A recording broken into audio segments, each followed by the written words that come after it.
በፓርላማ ጥያቄ ከፍተኛ ቻሌንጅ የሚያደርጉትን ጥያቄዎች በማንሳት የምታወቁት ዶክተር ደሳለኝ ጫኔ ዛሬም እንደ ወትሮ ከባባድ ጥያቄዎችንና ተጠያቂው ማን ነው በማለትም የሙግት ጥያቄዎችን አንስተዋል።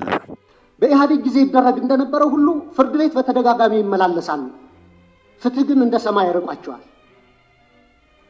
በጦር ሜዳ ያዋጉ ተይዘው የታሰሩ የህወሓት አመራሮችን በአጭር ጊዜ ይፈታ መንግስት። በኢትዮጵያ ታሪክ ብዙ የፖለቲካ ችግሮች እንዳሉ ከጥንት መሰረቱ እየታወቀ ከደርግ የጀመረም ሳይሆን ብዙም ሪፎርም የተጀመረው ኃይለ ሥላሴ ጊዜ ነበር።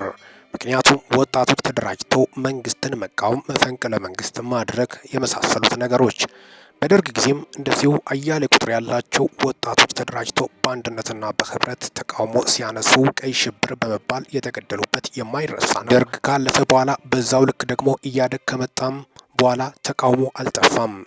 የቄሮ ትግልና የአማራ ልጆች አንድነት ባልተጠበቀ ጊዜና ሰዓት ወያኔ ላይ ከፍተኛ ተቃውሞ ማንሳታቸው የማይካድ እውነታና ሀቅ እንደሆነ ጭምርም ነው።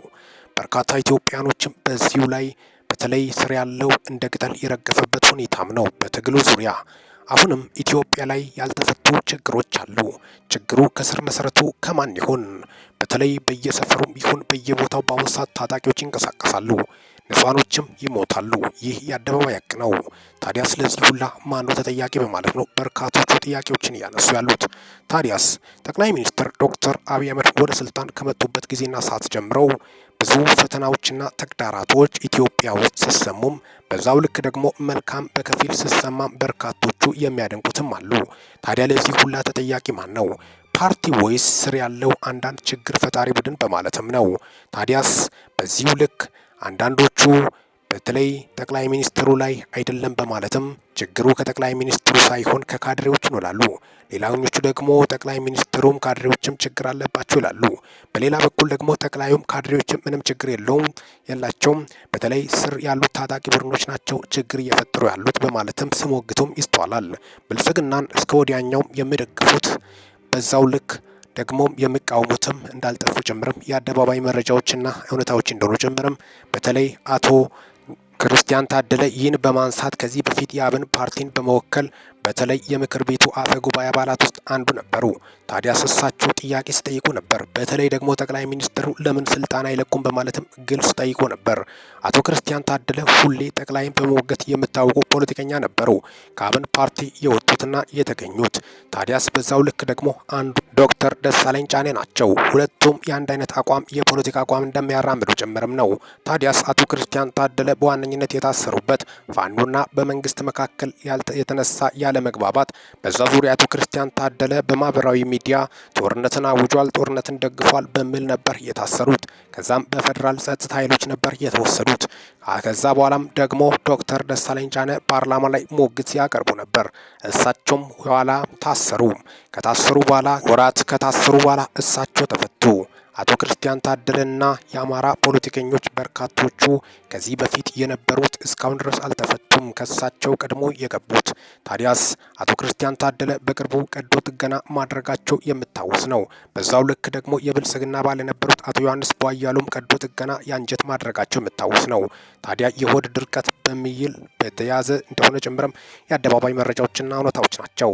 ታዲያ ዶክተር ደሳለኝ ጫኔ ከተፈቱ በኋላ አሁን ደግሞ ዛሬ ድጋሚም ጠቅላይ ሚኒስትርን የሚሞግት ጥያቄዎች አንስተዋል። ታዲያስ ምንድነው ያነሱት?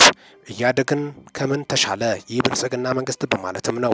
ምክንያቱም አፈና፣ ዛቻ፣ እስር፣ ግድያ ቀጥሎበታል በማለት በእንዲህ መልኩ ነበር ለጠቅላይ ሚኒስትር ዶክተር አብይ አህመድ ጥያቄን ያቀረቡት። ተይዘው የታሰሩ የህወሓት አመራሮችን በአጭር ጊዜ ይፈታ መንግስት።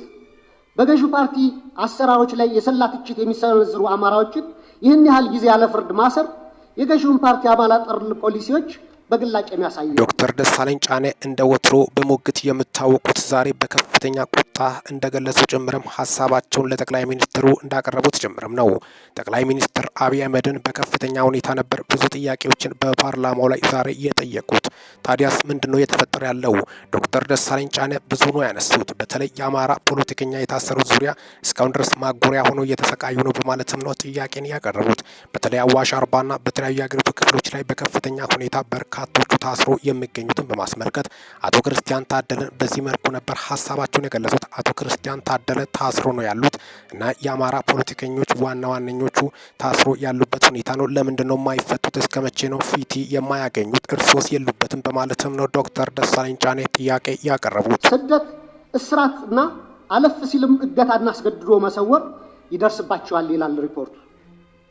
ለምሳሌ ያለመከሰስ መብት ያላቸው አማራ የሆኑ የፌዴራልና የክልል ህዝብ እንደራሴዎች የሆኑት አቶ ክርስቲያን ታደለ፣ አቶ ዮሐንስ ቧያለው፣ ዶክተር ካሳ ተሻገር ያለመከሰስ መብት ሳይነሳ ተይዘው ለ20 ወራት ታስረው ይገኛሉ። አቶ ክርስቲያን ታደለ እንዲሁ እስር ቤት ሆኖ አይናቸውም እንደታመመ ጭምርም ነው። አይናቸው ህመምም ማዘዋወሪያ ስደረግባቸው እንደነበር ጭምርም ነው። በተለይ እስር ቤት ማዘዋወር ስደረግ በርካታ ስቃይና እንግልት ደረሰብን በማለትም ነው በርካቶቹ የአማራ ተወላጆች በተለይ እስር ላይ የሚገኙት አሉ የተባሉት የአብን ፓርቲ አባላቶች ሀሳባቸውን ሲያቀርቡ የነበሩት። ይህ ብቻ አይደለም። የተለያዩ ፓርቲዎች በአደባባይ መንግስትን የተቃውሙ አልፎም ደግሞ የተለያዩ ሰብአዊ መብት ተሟጋች ድርጅቶች መግለጫ ማውጣታቸውም የምታወስ ነው። ታዲያስ የእነዚህ ሰዎች ጉዳይ እስከ መቼ በማለትም ነው ዶክተር ደሳለኝ ጫኔ በከፍተኛ ዋና ነጥብ አድርጎ ያነሱት። ሌላኛው የታሰረችው መስከረም ጋዜጠኛዋን በማስመልከትም የታሰረችው በዛ ዙሪያም ጥያቄ አንስቷል። በርካታ የአማራ ተወላጆች በተለይ የኢትዮጵያ ተወላጆች በከፍተኛ ሁኔታ እየተሰቃዩ ነው በማለትም ነው ጥያቄን ያነሱት። ቴዎድሮስ ኃይለማርያም የኢዜማ የቀድሞ ሊቀመንበር ዶክተር ጫኔ ከበደ ከታሰሩ 2 ዓመት ሊሞላቸው ነው። በተመሳሳይ በርካታ የአማራ ጋዜጠኞች እንደ ምሳሌ መስከረም አበራ፣ ገነት አስማማ፣ ዶክተር ደሳለኝ ጫኔ በከፍተኛ ሁኔታ ዛሬም ከውትሮ በተለየ ሁኔታ ፊታቸው ላይ የቁጣ ምልክት ስታይ እንደነበረ ጭምርም የአደባባይ መረጃዎችና እውነታዎች ፓርላማ ላይ ሲዘዋወሩ የነበሩት ቪዲዮዎች ላይ ልንመለከት ችለናል። ምንድን ነው የፓርላማ ጥያቄ እየጠየቁ ነው፣ እየተመለሰ አይደለም፣ ጥያቄን በጥያቄ በማለትም ነው ዶክተር ደሳለኝ ጫኔ ያነሱት። ታዲያስ ጠቅላይ ሚኒስትሩ ምን አሉ? ጠቅላይ ሚኒስትር ዶክተር አብይ አህመድ የመለሱበትን ጥያቄዎችን በማስመልከትም አጠቃላይ ያን በማስመልከት በቀጣይ መሰናዷችን ሰፋ አድርገን ደግሞ ለእናንተ ይዘንላችሁ የምንመጣ ይሆናል። የፖለቲካ ልዩነትን ወደ መቀመጫ ዙሪያ ማምጣቱ የተሻለ ይሆናል በማለትም በርካታ ምሁራኖች እየገለጹ ይገኛሉ። በእርግጥ በአገር ደረጃ የእርስ በርስ ውጊያና ግጭት ወዴትም አያምራም። በጡንቻ ወይም በመገዳደልና በመዋጋት የሚመጣ ታምር እንደሌለ ጭምርም ነው። በጦርነት የተጀመረም የሚያልቅ ነገርም ጥሩ አይመጣም። ከጦርነት ክሳራና ክሳራ ብቻ ነው። የሰሜኑ የትግራዩ ጦርነት የማይረሳ ነው። በርካታ ቁጥር ያላቸው ወጣቶች ሞቱ፣ የተገኘው ትርፍ የለም። ክሳራና ሞት ሀዘን ነው በየቤቱ ያንኳኳው። ስለዚህ ጦርነትን በመተው ወደ መቀመጫ ዙሪያ በማምጣት ችግሮችን ለመፍታት በሞከር የተሻለ ይሆናል በማለትም ነው ምሁራኖችም ሀሳባቸውን የገለጹ ያሉት። ዶክተር ደሳለኝ ጫኔ ዛሬ በሙግት ያነሱት እነዚህ አጠቃላይ የታሰሩት ሰዎች ይፈቱ በማለትም በአደባባይ ጥያቄያቸውን ማቅረባቸውም የወጡት መረጃዎችና የአደባባይ ሁኔታዎች ያሳያሉ።